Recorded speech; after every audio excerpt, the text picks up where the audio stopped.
أعوذ بالله من الشيطان الرجيم بسم الله الرحمن الرحيم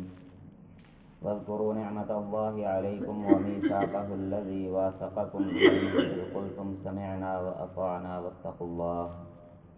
إن الله عليم بذات الصدور صدق الله العظيم۔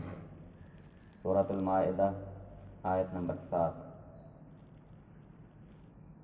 اللہ تعالیٰ نے اہل ایمان کے ساتھ یہ وعدہ کیا ہے کہ اگر وہ اللہ تعالیٰ کی اطاعت اور فرما برداری کرتے رہیں گے اور اپنے ہر معاملے میں اللہ تعالیٰ کے سامنے پیش ہونے کا خوف اور ڈر سامنے رکھیں گے، احتیاط سے زندگی بسر کریں گے، تو پھر اللہ تعالیٰ کی طرف سے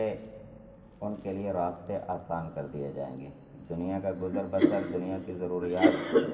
دنیا کے معاملات بھی آسان کر دیے جائیں گے، اور جو اصل زندگی ہے انسان کی آخرت کی زندگی، تو اللہ تعالیٰ اس کی تیاری کے راستوں کی مشکلات کو بھی آسان کر دیں گے اور دل کو مطمئن کر دیں گے اس پر۔ لیکن دوسری طرف اللہ تعالیٰ نے فرمایا کہ جب انسان اللہ تعالیٰ کے احکام کو بھلا دے گا، اللہ کی نافرمانی کرے گا، تو پھر دنیا کی زندگی اس کے حوالے کر دی جائے گی، پھر اس کے کہتے ہیں نا کہ پوری نہیں پہنتی، ایک ہماری پنجابی کی مثال ہے نا، تو اللہ تعالیٰ فرماتے ہیں کہ یوں پھر زندگی میں تنگی آئے گی، مشکلات آئیں گی کہ انسان دن رات لٹکا ہوا ہوگا لیکن پھر بھی اپنی ضروریات پوری نہیں کر سکے گا۔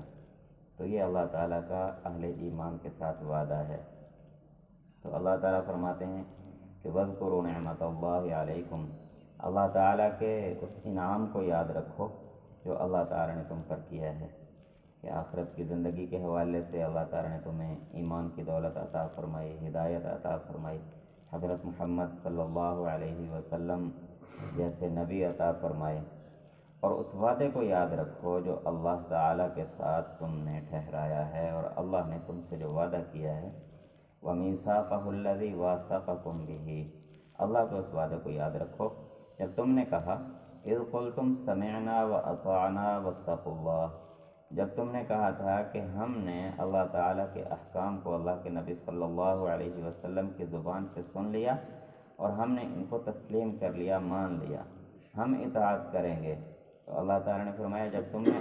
اللہ اور اس کے رسول صلی اللہ علیہ وسلم کی اطاعت کا وعدہ کر لیا، تو پھر اللہ نے بھی وعدہ کر لیا کہ اب اللہ تعالیٰ تمہارے لیے زندگی کے راستے بھی آسان کر دیں گے اور آخرت کی منزلیں، آخرت کی تیاری کے راستے بھی آسان کر دیں گے۔ تو آگے فرمایا واتقوا اللہ، بس اب اللہ تعالیٰ سے ڈرتے رہنا، اسی طرح اس راستے پر چلتے رہنا، کہیں بھی ڈگمگا نہ جانا، کہیں تھوڑی سی مشکلات کو دیکھ کر، تھوڑے سے منافع اور نفع کو دیکھ کر، کہیں رشتہ داروں کے منہ کو دیکھ کر، کہیں اللہ تعالیٰ کے اس وعدے کو نہ بھول جانا، ان اللہ علیم بذات الصدور، کیونکہ اللہ تعالیٰ دلوں کے حالات کو جاننے والا ہے۔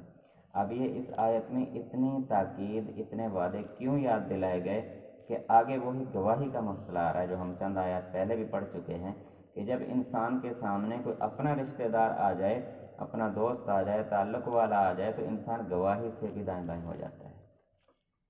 سچی گواہی دینے سے بھی ڈرنے لگتا ہے کہ یار میرے رشتہ دار کا نقصان ہے اس میں، یا اپنی ذات کا نقصان ہے۔ تو اللہ تعالیٰ یہ سارے وعدے یاد دلا کر کہا یا ایھا الذین آمنوا کونوا قوامین للہ، اے ایمان والو اللہ کے لیے مضبوط ہو جاؤ، اللہ کے لیے، اللہ کی ذات کا جہاں معاملہ ہے وہاں پکے قدم کر لو، نہ رشتہ دار سامنے ہو، نہ دوست سامنے ہو، نہ برادری سامنے ہو، باقی دنیا کی طاقتیں جو آ جائیں، جہاں معاملہ اللہ کا آ جائے پھر وہاں کھڑے ہو جاؤ پکے ہو کر، شہداء بالقسط، اور خاص طور پر جب گواہی دینے کا موقع آئے تو بالکل پکی ٹھکی اور انصاف کی بات کر دینا، جو مرضی ہو جائے۔ وَلَا يَجْرِمَنَّكُمْ شَنَآنُ قَوْمٍ عَلَىٰ أَلَّا تَعْدِلُوا، اور بعض اوقات یہ بھی ہوتا ہے کہ سامنے جس کے حق میں گواہی دینے کا معاملہ ہوتا ہے، ماضی میں کہیں اس کے ساتھ کوئی چپکلش چلی ہو، کوئی بائیکاٹ چلا ہو، کوئی لڑائی جھگڑا ہو گیا، اب وہ آدمی مقدمے میں کھڑا ہے لیکن ہے سچا، دوسری طرف اپنا رشتہ دار ہے جھوٹا، اب یہاں پر تو انسان اور بھی زیادہ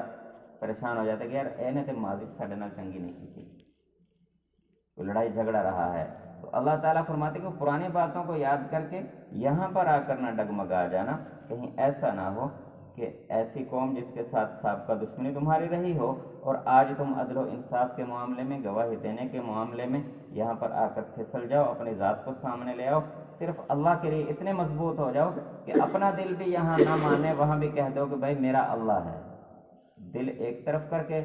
دل نہیں مان رہا، اس کو کہ تو کون ہوتا ہے؟ تجھے پیدا کرنے والا اللہ، میرا مالک اللہ ہے، میں تو صرف اپنے اللہ کی مانوں گا، اپنے دل کی نہیں مانوں گا۔ دل کہتا ہے دشمن ہے، اس کے خلاف گواہی دے دو، اللہ کہتا ہے نہیں، سچی گواہی دے دو۔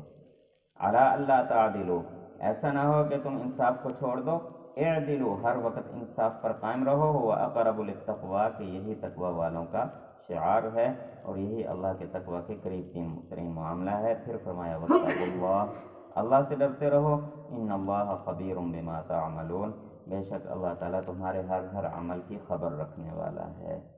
دعا ہے کہ اللہ تعالیٰ ہمیں اپنی ذات کے لیے مضبوط کھڑا ہونے کی توفیق عطا فرمائے، اور جو وعدے اللہ نے کیے ہیں اللہ تعالیٰ پہلے ہمیں پورے کرنے کی توفیق عطا فرمائے۔ الحمد